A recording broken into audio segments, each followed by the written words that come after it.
Ok, seguimos con nuestra tercera cápsula de la clase de hoy. El psicólogo jurídico en el Tribunal de Familia, y acá sí vamos a entrar en terreno directo de familia, se desarrolla en todas las materias que incluye el tribunal, es decir, cuidado personal, régimen directo y regular, susceptibilidad de adopción, explotación sexual, protección de los derechos del niño, niñas y adolescente, ya sea por negligencia, abuso sexual o maltrato. Y voy a hablar en forma general sin dividir lo que son los juzgados de familia y el centro de medidas cautelares. Hasta esta instancia lo vamos a hablar a modo general de materia. Estas son las áreas donde ustedes generalmente van a ver que van a participar psicólogos jurídicos, ya sean como peritos o bien como testigos expertos, ya que alguna de las partes estuvo en alguna terapia o solicitaron informes desde el tribunal o han sido intervinientes en alguna etapa anterior a que llegase esa causa al tribunal. Pues bien, ¿qué es lo que es un perito? ¿Qué es lo que es una pericia? Primero que todo hablarles de que el perito como figura se encuentra dentro de la ley de familia, la ley de familia número 19.968, la cual en su artículo 45 a artículo 49 plantea que el perito es todo aquel profesional con conocimientos técnicos de su área y que el tribunal estime idóneo para entregar ciertos conocimientos técnicos que el magistrado o el tribunal en este caso requiera para poder resolver el caso y poder llegar a comprender de una manera más completa los hechos por los cuales dicha conflictiva se encuentra en causa. Pero también está normado la figura del perito desde el Código Procesal Penal en su artículo 314 y desde el Código Civil en su artículo 414. Ese es el marco legal del cual nosotros como psicólogos jurídicos tenemos que estar sujetos a esta norma también. Por otra parte, el perito es perito porque se lo da la especialidad de su conocimiento, ¿sí? En Chile, toda persona puede ser perito, preguntarán ustedes. Y puedo decir que sí y puedo decir que no. Puedo decir que sí porque no existe una regulación que señale que un profesional psicólogo debe cumplir con funciones específicas que lo acrediten. Porque si ustedes se remontan a lo que específicamente señala la ley, la ley señala que es un profesional experto en la materia que asesora, ¿sí?, a esta entidad jurídica. Es bastante amplio. Pero ¿qué ha sucedido? Que debido a lo amplio de este artículo en esta ley, los tribunales de familia han hecho un esfuerzo para normar también la participación de estos peritos. ¿En qué sentido? En pedir a través de la postulación de peritos de corte tener los conocimientos mínimos necesarios o la experiencia mínima necesaria. Por lo tanto, para familia, y digo específico familia porque penal o civil tienen sus propias regulaciones. En familia, para poder ser perito, nombrado perito y aceptado perito por el tribunal, este profesional debe estar inscrito en un listado de peritos de la Corte, ¿sí? El cual, ¿qué exige? Exige que este profesional tenga conocimientos de posgrado en áreas y materias de infancia y familia. Y 2, que tenga mínimo 5 años de experiencia en el área. Esas son las regulaciones. Cumpliendo con dichos requisitos, ciertamente cualquier psicólogo puede ser perito. Y es algo ahí que podríamos después en algún foro más adelante conversar y sería un entretenido debate con respecto a la normativa de los peritos. Bueno, el perito no es solo perito porque tenga esta función dada por una postulación a la corte y que pueda ser nombrado para hacer las evaluaciones. ¿Qué hace el perito? El perito es quien evalúa, por lo tanto, como explicábamos un poco en la separación, esta división entre psicólogo jurídico y forense en la cápsula anterior, el psicólogo forense, perito, es quien va a generar esta evaluación, ya sea al niño, a la niña o al adolescente, o bien a las partes de cuidadores adultos, padres, abuelos o el adulto cuidador principal, respondiendo exclusivamente al objeto del juicio, o sea, por qué esta familia llegó al tribunal, y a los hechos de prueba, es decir, qué tenemos que evaluar como peritos para responder a la necesidad que tiene ese tribunal de escuchar nuestros argumentos disciplinares específicos para dar respuesta a lo que ellos requieren, o que no conocen, o que quieren reafirmar, o que quieren complementar para así poder dar una comprensión sistémica de la problemática que tienen que resolver. Por lo tanto, ¿qué es lo que es una prueba pericial? La prueba pericial es un medio probatorio, como dice. O sea, yo a través de esta prueba pruebo, valga la redundancia, lo que yo estoy dando como conclusión de mi evaluación.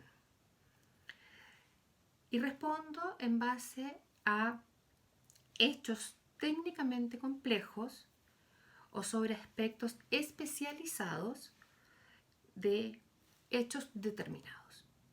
Nada más. Yo puedo tomar un caso, evaluar un caso, un niño o un adulto que yo vea como psicólogo por la expertise que pudiese tener un árbol de problemáticas relevantes. Sin embargo, eso debo tener la sutileza, por así decir, metodológica, de no mezclar con lo que es mi labor de perito. Debo solo responder a lo que el tribunal me está preguntando. ¿Cómo voy a diferenciar eso?, dirán ustedes. Bueno, es lo que un psicólogo jurídico debe saber. Debe saber responder la pregunta psicolegal. La pregunta psicolegal es lo fundamental de una evaluación forense. Es decir, el tribunal me está preguntando, ¿este niño está en mejores condiciones con una mamá o con un papá? Esa es mi pregunta psicolegal. Eso es lo que yo voy a evaluar, por lo tanto, y es lo que yo voy a responder al tribunal con mis conocimientos, con mi metodología, con mi teoría. Tengo que saber responder en qué condiciones ese niño está y con quién va a estar en mejores condiciones que las actuales. Todo lo demás puede ser considerado, sí, pero en la medida en que yo responda a la pregunta psicolegal. ¿De acuerdo? ¿Esto por qué se los estoy explicando? Porque es fundamental que ustedes como estudiantes de Derecho, futuros abogados, y que si se ven en algún minuto con un cliente en el tribunal, tengan claridad de qué es y de cómo es que funciona la labor de un perito. Porque estas pruebas son fundamentales en muchísimos casos para resolver las conflictivas familiares. ¿De acuerdo? Ahora bien, ¿cómo debe ser esta prueba? A grandes rasgos. Después, en cápsulas posteriores, vamos a estudiar realmente cómo es que se conforma un informe de peritaje, qué elementos se consideran, qué pruebas están hoy día siendo más validadas, cuáles no, que ustedes como abogados también deben considerar y solicitar a quienes vayan a intervenir desde nuestra disciplina, la psicología, en sus procesos, qué es lo relevante de las causas y cómo deben ser estos informes, cómo deben ser estas evaluaciones. ¿Por qué? Porque mientras ustedes como abogados más conocimiento tienen interdisciplinario de cómo es que funciona el psicólogo jurídico forense, para ustedes va a ser una herramienta que les va a permitir generar una labor más eficiente, ojalá en menos tiempo posible, y que sea realmente una intervención que permita a esa familia poder resolver sus problemáticas a la brevedad posible. ¿Sí? Bueno, estos informes, estos trabajos periciales deben tener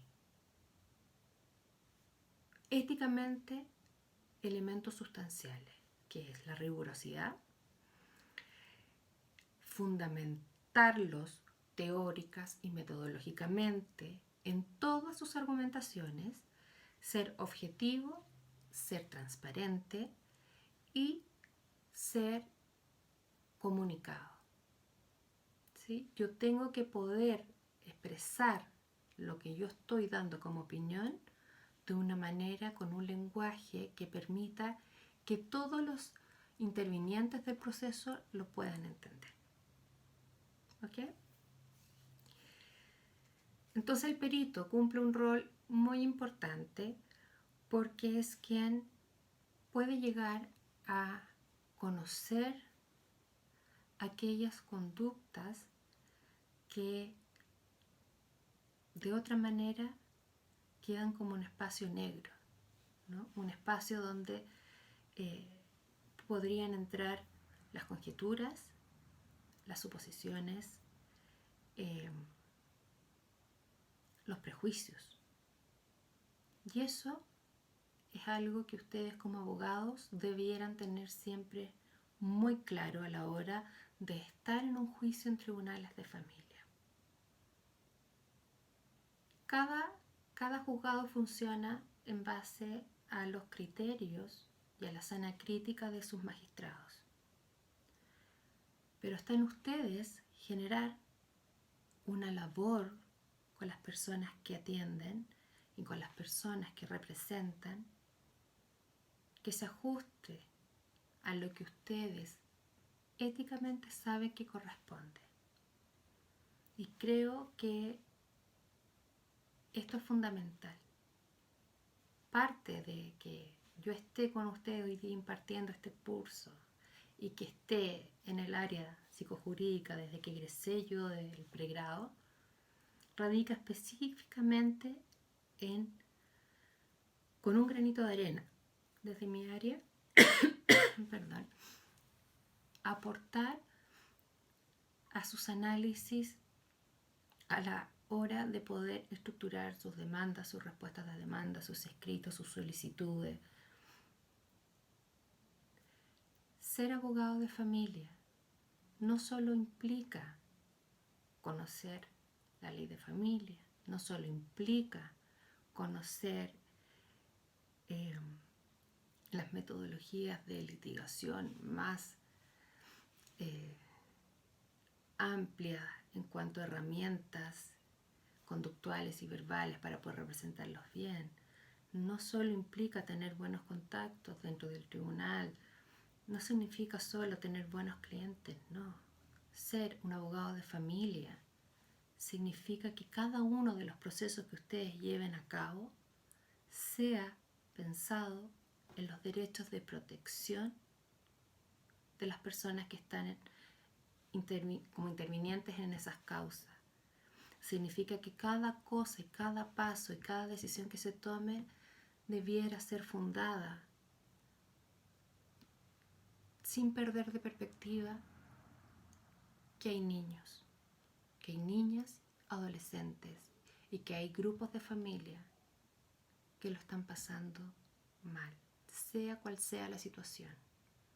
Y está en ustedes en que este proceso duro y complejo, como es llegar con una problemática familiar a exponerla en un tribunal de familia, sea un proceso humanizado, sea un proceso donde ustedes como abogados no pierdan la perspectiva de que al otro lado hay personas y personas que están sufriendo.